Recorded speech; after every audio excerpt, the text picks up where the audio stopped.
Hi guys, welcome back to Irfan review. இந்த video என்ன படத்தோட ரிவ்யூ பார்க்க வந்துருன்னா தண்டேல் இந்த படத்தோட ரிவ்யூ தான் பார்க்க வந்துருக்குன்னு சொல்லாங்க. இன்றைக்கி நேற்று தேட்டர் ரிலீஸ் ஆகி ரொம்ப சக்ஸஸ்ஃபுல்லாக ஓடிட்டு இருக்கு. இந்த படத்தில் நாச்சத்தினி அவங்க ஹீரோ பண்ணிக்காங்க, ஹீரோயின் நம்ம சாய் பல்லவி அவங்க நடிச்சிருக்காங்கன்னு சொல்லாங்க. இந்த படத்தோட ஆன்லைன் ஸ்டோரி பார்க்குறதுக்கு முன்னாடி யாரும் புதுசாக சேனல் வந்து சப்ஸ்கிரைப் பண்ணிக்கோங்க, பத்தில் பெல் இருக்கும்னு வச்சுக்கோங்க. அப்போ தான் போகிற வீடியோ டான்டான் நோட்டிஸ் இருக்கும். தண்டேல் இந்த படத்தோட ஆன்லைன் ஸ்டோரி என்ன கேட்டிங்கன்னா, நம்ம சாய் பல்லவியும் நம்ம இவங்களும் நாச்சத்தினியாவும் ரெண்டு பேரும் வந்து பார்த்திங்கன்னா லவ் பண்ணுறாங்க. ரெண்டு பேரும் ரிலேஷன்ஷிப்பில் ரொம்ப அதிகமாக ஸ்ட்ராங்காக லவ் பண்ணிகிட்டு இருக்காங்கன்னே சொல்லாங்க. ஒரு கட்டத்துக்கு மேலே தண்டையெல்லாம் வந்து பார்த்திங்கன்னா நம்ம ஹீரோ வந்து இதில் மீன் பிடிக்கிறதுக்காக கடலுக்குள்ளே போகிறாங்க. கடலுக்குள்ளே போகிற நம்ம ஹீரோ வந்து பார்த்திங்கன்னா ஒரு கட்டத்துக்கு மேலே அதாவது பார்டரை தாண்டி கிராஸ் ஆகி போயிடுறாங்க. ஒருத்தவங்களை காப்பாற்றலான்னு ஹீரோ அவங்க போவாங்க, அந்த பாகிஸ்தான் பார்டருக்குள்ளே போயிடுவாங்க. பாகிஸ்தான்காரவங்க அவங்கள அரெஸ்ட் பண்ணிடுவாங்க. அரெஸ்ட் பண்ணி திரும்ப வந்து நம்ம சாய் பல்லவி கல்யாணம் பண்ணாங்களா, கல்யாணம் பண்ணலையா, மீட் பண்ணாங்களான்னு இந்த படத்தோட ஆன்லைன் ஸ்டோரினே சொல்லுவாங்க. எனக்கு இந்த படம் ரொம்பவே பிடிச்சது.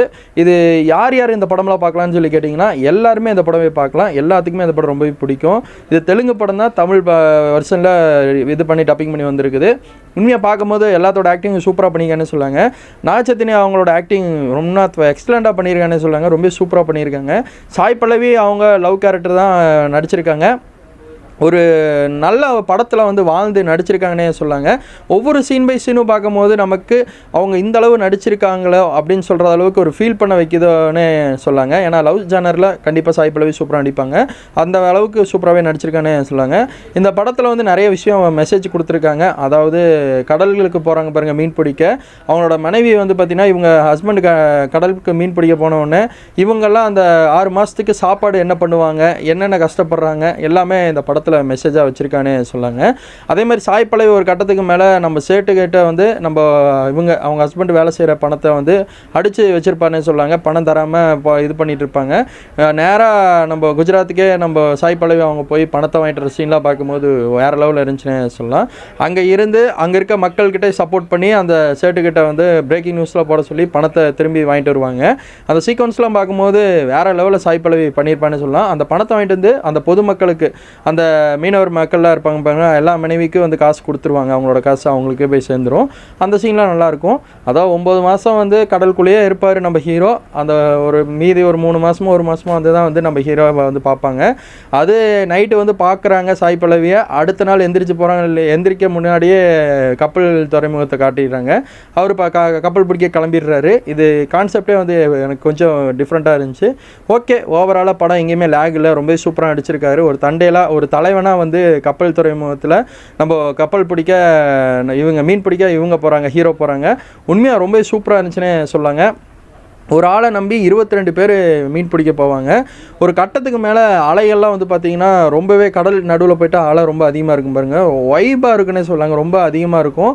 அந்த தருணத்தில் ஒரு சின்ன கப்பல் வந்துட்டுருக்கோம். அது எந்த சைடு இருந்து வருன்னே தெரியாமல் தசை மாதிரி வந்துட்டுருக்கோம். அந்த தசை மாதிரி போகலான்னு சொல்லி அந்த கப்பலை காப்பாற்றலான்னு போகும்போது இவங்க பார்த்துட்டே இருப்பாங்க. அப்படியே கப்பல் கவுந்துடும். அப்போ ஹீரோ போய் காப்பாற்றலான்னு போவாங்க. அந்த காப்பாற்றலான்னு போயிட்டு வரும்போது இவங்க வந்து எதிர்பார்க்க டயத்தில் பாகிஸ்தான் பார்டருக்குள்ளே பூந்துருவாங்க.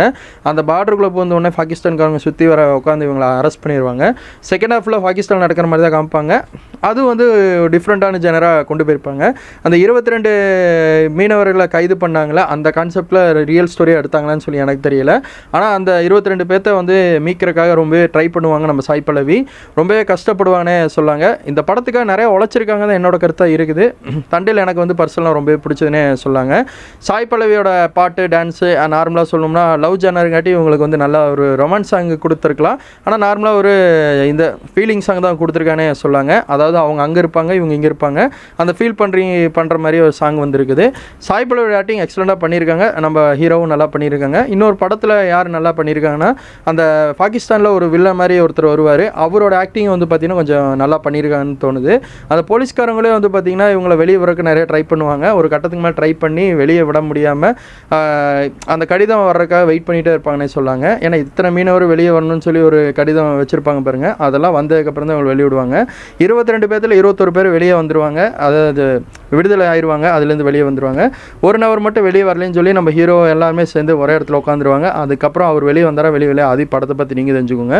படம் சூப்பராக இருந்துச்சுன்னு சொல்லுவாங்க. தண்டையில் எனக்கு பர்சனலாக ரொம்பவே பிடிச்சது. இந்த படத்துக்கு நான் கொடுக்குற ஸ்டார் 5க்கு கண்டிப்பாக 4.9 ஸ்டார் கொடுத்தே தருவேங்க. ரொம்ப சூப்பராக இருந்துச்சு. கண்டிப்பாக இந்த படத்தை பார்க்கலைன்னா எல்லாமே தேட்டருக்குள்ளே போய் பாருங்கள். உண்மையாக வைபாக இருக்குனுங்க. மியூசிக் பொறுத்தளவு எல்லா இடத்துலையும் வந்து சூப்பராக ஒர்க் பண்ணியிருக்கானே சொல்லாங்க. படத்துலேயே எல்லாருமே நல்லா உழைச்சிருக்காங்க. தேங்க்யூ ஃபார் வாட்சிங் டேஸ். Bye viewers.